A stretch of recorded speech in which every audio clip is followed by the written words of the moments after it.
नमस्कार मंडळी, श्री स्वामी समर्थ. मकर संक्रांतीच्या दिवशी काय करावे व काय करू नये संपूर्ण माहिती जाणून घ्या. आठवण सूर्याची, साठवण स्नेहाची, कणभर ती मनभर प्रेम, गुळाचा गोडवा स्नेह वाढवा, तिळगुळ घ्या गोड गोड बोला. मकर संक्रांतीच्या हार्दिक शुभेच्छा. मकर संक्रांत हा सौभाग्यवती स्त्रियांसाठी खूप खास सण मानला जातो, कारण प्रत्येक स्त्रियांना छानसं तयार व्हायला खूप आवडतं. त्यामुळे मकर संक्रांतीचा दिवस स्त्रियांसाठी खूप मोठा सण आहे.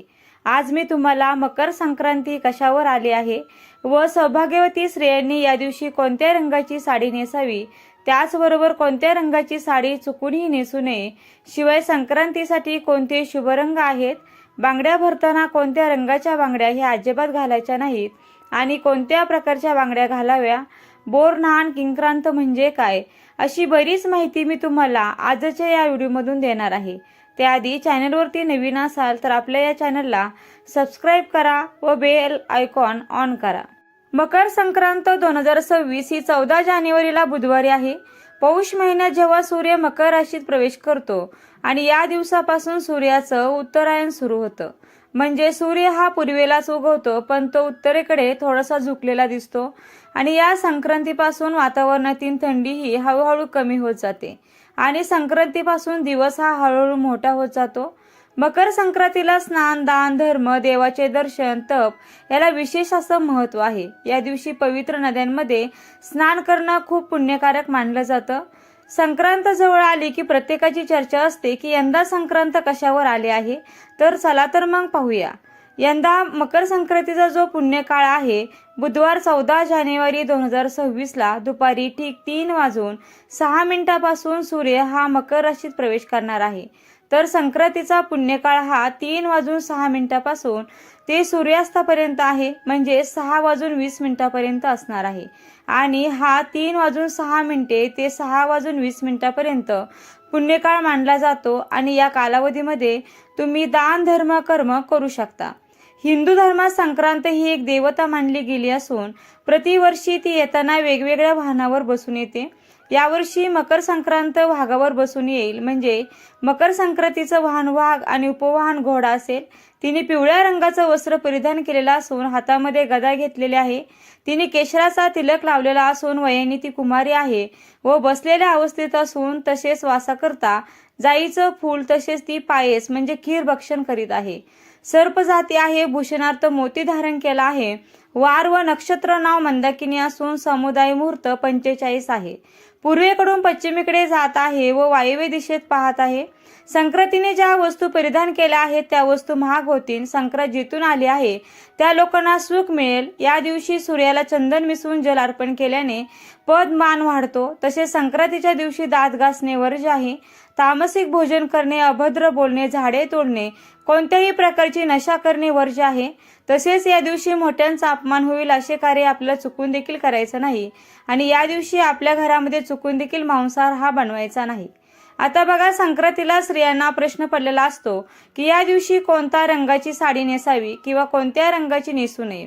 तर आपल्या धर्मामध्ये प्रत्येक रंगाचं एक वेगळं आणि अनन्यसाधारण असं महत्व आहे, कारण प्रत्येक रंग तुम्हाला एक वेगळी ऊर्जा प्रदान करतो. काही रंग हे सकारात्मक शुभदायी लहरी प्रदान करतात, तर काही रंग अशुभ मानले जातात, नकारात्मकतेचे प्रतीक मानले जातात. पण आपल्या हिंदू धर्मात काही 4-5 रंग आहेत, ते खूप शुभ मानले आहेत. प्रत्येक कार्यासाठी किंवा देव कार्यासाठी हे रंग वापरले जातात. त्यामध्ये पहिला रंग आहे तो म्हणजे हिरवा.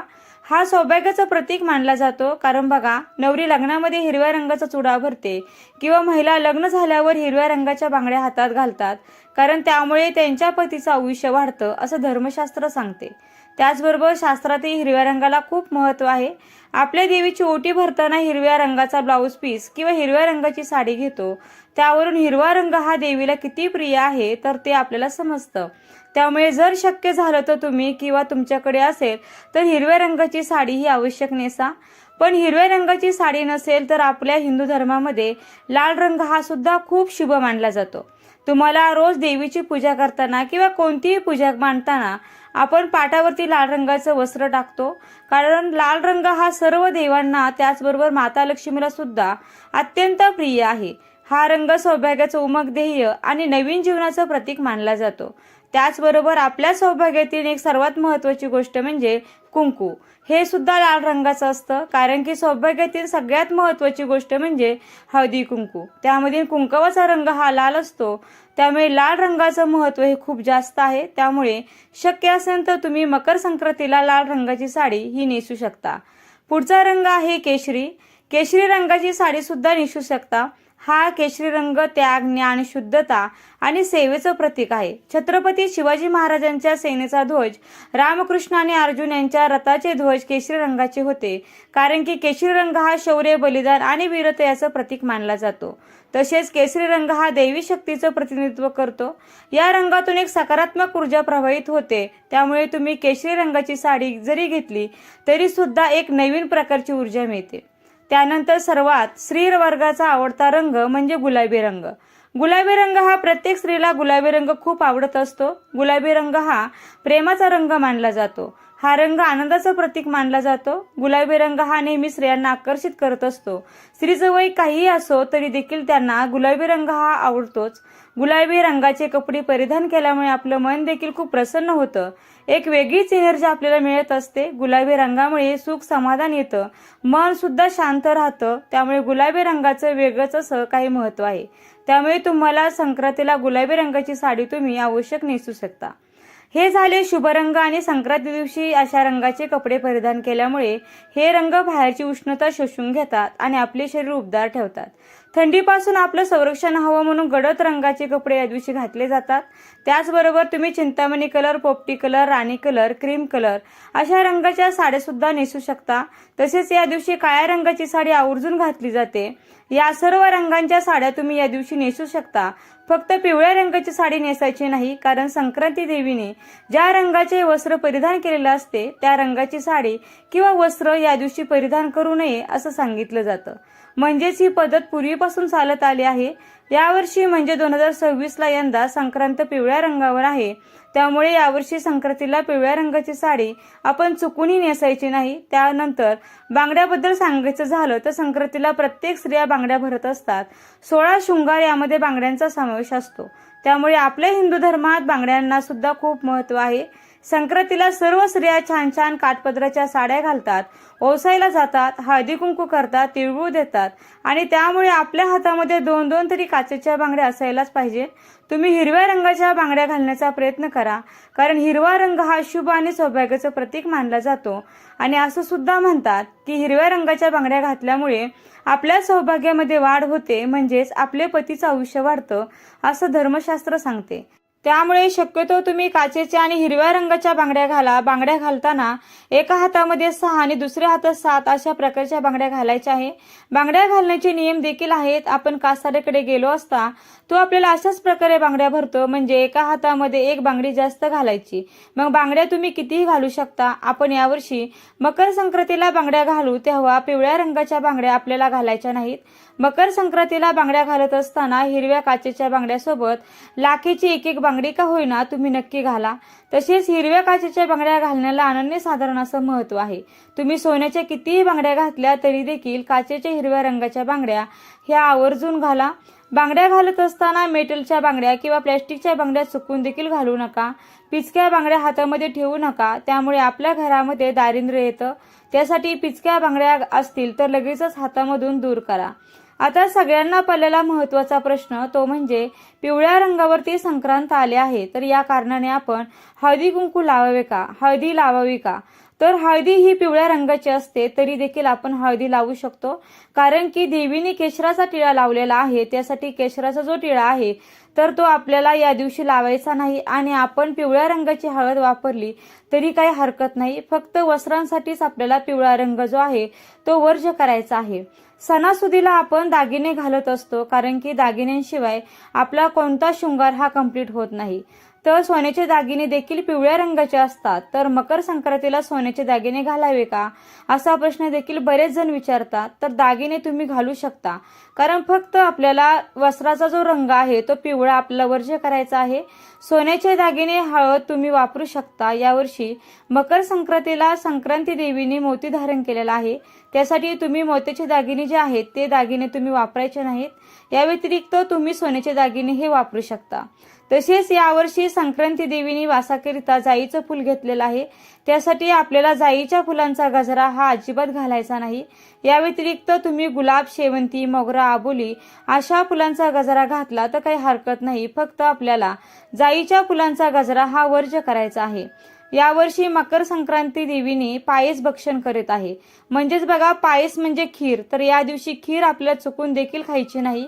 तुम्ही कोणतीही खीर या दिवशी खाऊ नका, कारण की देवी जे करत आहे ते आपण करू नये असं सांगितलं जातं। त्यासाठी ती पायस भक्षण करीत आहे म्हणजे खीर खात आहे, त्यासाठी या दिवशी आपल्याला खीर घरामध्ये बनवायची नाही आणि खायची देखील नाही। मकर संक्रांतीच्या दिवशी दान करण्याला अनन्य साधारण असं महत्व आहे। या दिवशी तुम्ही नवे भांडे, गाईला घास, तीळपात्र, गूळ, तीळ, सोने, भूमी, गाय, वस्त्र, घोडा इत्यादीचं यथाशक्ती दान करू शकता। बुधवारी 14 जानेवारीला संक्रांत हा सण साजरा केला जाईल, तर गुरुवारी 15 जानेवारी रोजी किरीदिन म्हणजे किंक्रांत हा सण साजरा केला जाईल। फार वर्षापूर्वी किंक्रासूर नावाचा एक राक्षस होता, तो लोकांना फार पीडा देई। त्याला मारण्यासाठी देवीने संक्रांतीचं रूप घेतलं आणि या संक्रांती देवीने किंक्रासुराला ठार केले आणि लोकांना सुखी केलं। संक्रांती देवीने मकर संक्रांतीच्या दुसऱ्या दिवशी किंक्रासूर नावाच्या राक्षसाला ठार मारले आणि त्याच्या जाचातून प्रजेला मुक्त केले आणि म्हणून हा दिवस किंक्रांत म्हणून साजरा केला जातो। पंचांगामध्ये हा सण किरीदिन म्हणून देखील ओळखला जातो। हा दिवस शुभ कार्याला घेतला जात नाही, तसेच या दिवशी कोणतेही शुभ कार्य हे केले जात नाही। किंक्रांतीच्या दिवशी स्त्रिया हळदी कुंकू समारंभ साजरा करतात। या दिवशी स्त्रियांनी शेणात हात घालू नये असं देखील आपल्या शास्त्रात सांगितलेलं आहे। केरकचरा काढण्यापूर्वी वेणी घालावी असे देखील सांगितलं जातं। तसेच या दिवशी केस देखील धुतले जात नाहीत, तसेच दुपारी हळदी कुंकू करतात अशी प्रथा देखील किंक्रांतीला महाराष्ट्रामध्ये पाळल्या जातात। तसेच या दिवशी बेसनाचे धिरडे करून खाण्याची देखील प्रथा आहे। किंक्रांतीच्या दिवशी चांगल्या कामाची सुरुवात करू नये, लांबचा प्रवास करू नये का, देवाची पूजा करू नये का, तर बघा या दिवशी देवाची पूजा करून गोडाचा किंवा गुळाचा नैवेद्य अर्पण करावा। घरामध्ये वादविवाद करू नये, मन शांत ठेवावे, शांत चित्त ठेवून सर्वांचे आदराने वागावे। कुलदेवता कुलदेवीला सर्व देवांचे पूजन तसेच नामस्मरण करावे, नामजप करावा। ही सर्व कामे किंक्रांतीच्या दिवशी आवर्जून करावीत किंवा काही कामे ही वर्ज करावीत। या दिवशी लांबचा प्रवास करू नये, तसेच या दिवशी शुभ कार्य देखील कोणतेही करू नये। मकर संक्रांतीपासून ते रथसप्तमीपर्यंत हळदी कुंकू साजरे केले जातात। घरात बाळ जन्माला आल्यानंतर येणाऱ्या पहिल्या संक्रांतीचं खूप महत्त्व असतं आणि या दिवशी लहान मुलांना बोरनाण घातले जाते। परंपरेनुसार ज्या पद्धतीने नवविवाहितेला हलव्याचे दागिने घालून सजवतात, त्याचप्रमाणे लहान मुलांना सुद्धा काळे कपडे घालून हलव्याचे दागिने घातले जातात। हा लहान मुलांचा कौतुक सोहळा असतो। बाळाचा जन्म झाल्यानंतर पहिल्या संक्रांतीला बोरनाण घातलं जातं। या शिशु संस्काराची व्याख्या म्हणजे लहान मुलांना उत्तम आरोग्य लाभावे म्हणून बोरनाण घालण्याची ही पारंपरिक पद्धत आहे। बोरनाणासाठी कोणत्याही मुहूर्ताची गरज भासत नाही। बाळ अगदी लहान असल्यापासून ते 1 ते 3 वर्षापर्यंत बोरनाण करता येतं। काही ठिकाणी 5 वर्षापर्यंत देखील बोरनाण घालण्याची पद्धत आहे। या कार्यक्रमात बाळाला घालण्यासाठी काळ्या रंगाचा ड्रेस निवडावा, हलव्याचे दागिने घालावेत आणि त्या दागिन्यामध्ये तिळाचा वापर हा केलेला असतो।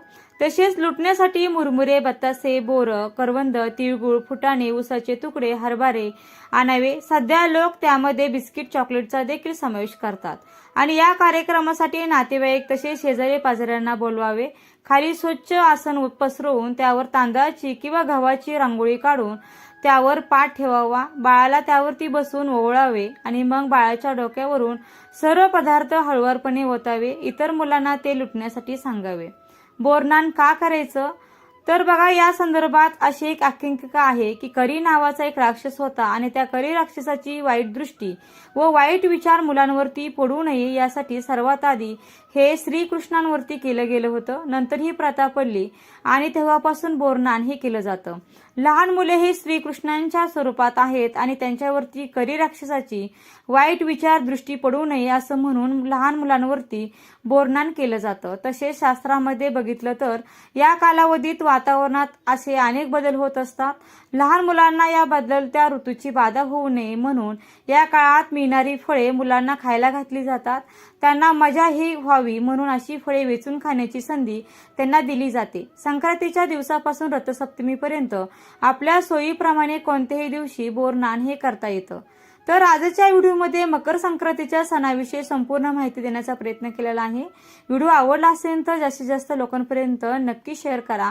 चॅनलवरती नवीन असाल तर सबस्क्राईब करा। व्हिडिओ शेवटपर्यंत पाहिल्याबद्दल अगदी मनापासून तुमची खूप खूप आभारी आहे। धन्यवाद। श्री स्वामी समर्थ। जय जय स्वामी समर्थ। रामकृष्ण हरी। जय जय रामकृष्ण हरी। ओम नमो भगवते वासुदेवाय नमः।